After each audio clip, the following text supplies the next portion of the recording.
Kapag may gagawin tayong isang bagay na makakaapekto sa ibang tao, lalong-lalo na kung pagdating sa pakikipagtalik, mahalaga ang consent o sexual na pahintulot. Ang consent ay yung malinaw na pagpayag ng isang tao na gawin ang isang bagay. Minsan ang consent para yung pag-aaya na mag-swimming. Kapag tinanong mo ang isang tao Uy, gusto mo bang mag-swimming? at excited siyang sumagot ng Oh, gusto ko mag-swimming! ang tawag doon ay consent. Kapag naman tinanong mo siya Uy, gusto mo ba mag-swimming?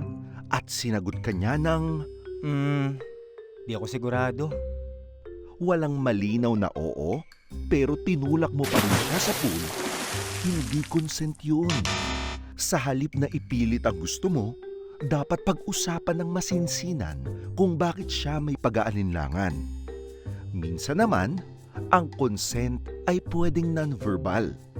Halimbawa, kapag tinanong mo siya kung gusto niya bang mag-swimming at hindi siya nagsabi ng malakas na oo, pero kusa at masaya siyang tumalon sa pool, pwedeng non-verbal consent ito. Pwede rin siyang tumanggi sa non-verbal na paraan sa pamamagitan ng pag-iling. Mapa-verbal o non-verbal man ang pagsasabi ng no, wag na wag mo siyang pipilitin. Pwede rin namang sa una ay pumayag siyang mag-swimming, pero habang nasa tubig ay biglang ayaw na pala niya. Huwag mo siyang piliting manatili kasama mo sa pool. Huwag ka ring magalit dahil bigla siyang umayaw. Lahat ng tao ay may karapatang magbago ang isip. Kaya dapat mo itong irespeto. Minsan kasi may mga taong gusto nila, paalang nila yung mababasa ng tubig. May iba naman na magwiwisik-wisik lang ng tubig gamit ang kamay.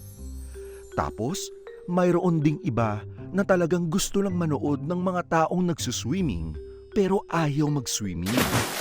Kaya laging tandaan na ang consent ay ang pagtatanong at malinaw na pagpayag ng isang tao sa isang bagay bago niya ito gawin at habang ginagawa o nangyayari ito.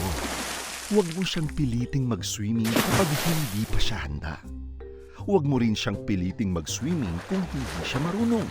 At lalong huwag mo siyang itulak sa pool kung tulog siya o pilitin mag-swimming kung lasing. Dahil walang consent doon. Kaya tandaan, gaya ng pag-aaya ng swimming at iba pang aktibidad, ganoon din sa pakikipagtalik. Dapat laging may consent. Kasi mas enjoy naman talaga kapag lahat game.